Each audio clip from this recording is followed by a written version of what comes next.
Matyt, sunku būtų suskaičiuoti, kiek gerbėjų dar savo komandą palaikė virtualiai socialinėme tinkle Facebook. Mūsų studijoje socialinių tinklų ekspertas, bendrovės socialus marketingas direktorius Arijus Žakas. Labas vakaras. Labas vakaras. Labai smagu. Jeigu tavęs nėra Facebook'e, nėra visai, ar ne? Manau, kad tai labai sparčiai artėja prie tiesos. Kažkada būdavo tavęs nėra Google sistemoje, tai tavęs nėra kažkur, nėra apskritai internete. Manau, kad dabar artėjam prie to, kad jeigu tavęs nėra Facebook'e, tai tave labai sunku pasidaro rasti.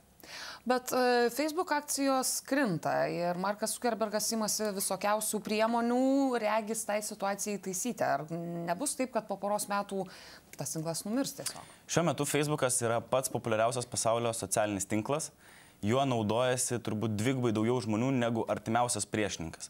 Tai aš nelabai būčiau linkęs kalbėti apie spekulacijas, kurios vyksta tiek finansų rinkose, tiek įvairių analitikų ir specialistų nuomonė. Aš manau, kad šiai minutė tai yra pats populiariausias tinklas, kurio naudojasi daugiausiai žmonių ir nemanau, kad kažkas keisis. Ypatingai turint omeny, kad Facebookas išsprendė vieną esminį skirtumą, kurio nebuvo išsprendę kiti socialiniai tinklai, jisai suteikė galimybės verslui. Jisai suteikia galimybės verslui pasiekti žmonės, jisai suteikia žmonėm, apskritai atvėrė pasauliui nerealų globalumą, kurio anksčiau nebuvo. Praktiškai šiuo metu yra kas 7 žmogus yra Facebook'e. Ar galima buvo įsivaizduoti apie tokį rezultatą, sakykime, nežinau, 3 ar 4 metai prieš tai? Na, bet į Facebook'ą atėjęs verslas taip pat atsinešė ir, tam tikrą prasme šiukšlių. Jeigu tu pamėgsti vieną puslapį, tai tada tos informacijos srautas yra begalinis. Gal kažkokie konkretūs paties patarimai būtų, kaip tam verslui neįkyrėti vartotojui? Aš manau, kad tiesiog problema yra ne tame, kad verslas atsinešė šiukšlių, o problema tame, kad verslas mato Facebook'e tradicinį marketingą, kuris yra absoliučiai neteisingas traktavimas būtent šiuo atveju. Aš manau, kad Facebookas tai yra absoliučiai toks pats gyvenimas, kaip kad mes dabar kalbam arba mes kalbėtume su savo draugais. Vienintelis skirtumas, kad tai yra virtualu. Vadinasi, jeigu mes dabar kalbėtume ir aš jums kas 3 sekundės sakyčiau apie tai, kad jums reikėtų naudotis mūsų paslaugomis, apie tai, kad jums reikia pirkti mano knygą, apie tai, kad jums reikia dar kažką įsigyti, arba kad čia yra akcija pirk, aš manau, kad mes jau nebekalbėtume ir mūsų pokalbis jau būtų baigtas. Vadinasi, esminis dalykas, ką aš noriu pasakyti, kad verslo objektai turėtų prisitaikyti prie savo auditorijos. Jie turi žinot, kas yra jūsų tikslinė auditorija. Jie turi žinot, kaip tą tikslinę auditoriją pasiekti ir kokia informacija tai tikslinė auditorijai gali būti įdomi. Vadinasi, vyksta tarsi toks absoliutus dialogas. Žmogus gali pasakyti savo nuomonę, verslo puslapis turi savo nuomonę ir taip užsimezga draugystė. Sakykime, mūsų įmonė tą ir sako, kad mes padedam prekiniam ženklams susidraugauti su savo klientais.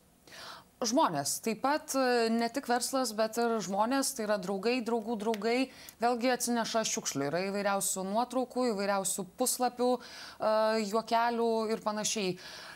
Vėlgi, kaip susitvarkyti ir kaip neatgrasyti tų draugų, kad tavęs neužblokuotų, neišmestų iš tų draugų, kaip reikėtų elgtis, ar yra kažkoks, iš tiesų, etiketas tų bendravimo socialiniuose tinkluose? Aš manau, kad kiekvienas žmogus pradžiai turėtų atsakyti savo esminį klausimą, ką aš veikiu socialioje erdvėje, ką aš ten darau ir ką aš noriu pasiekti. Sakykime, vienas variantas tai, kai Facebookas ar socialiniai tinklai yra labiau reikalingi darbo reikalais. Kitas dalykas tai, kad susisiekti su žmonėm, su draugais, kurie yra ne šalia, kurie yra kažkur išvažiavę, kurie kažką veikia. Dar vienas dalykas tai naudoti socialinį tinklą tiesiog pramogoms.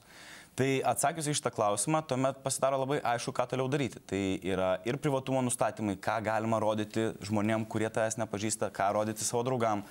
Tai yra galimybės paslėpti informaciją, kuri nereikalinga. Tai yra galimybė uždrausti ir uždaryti žmonės, kurie tave nervina. Ir, tarkim, aš labai aktyviai blokuoju žmonės, kurie vienaip ar kitaip įgrįsta. Ir aš manau, kad labai panašiai žmonės darosi sulig tuo momentu, kai jie tampa vis labiau ir labiau išprusę Facebook'e.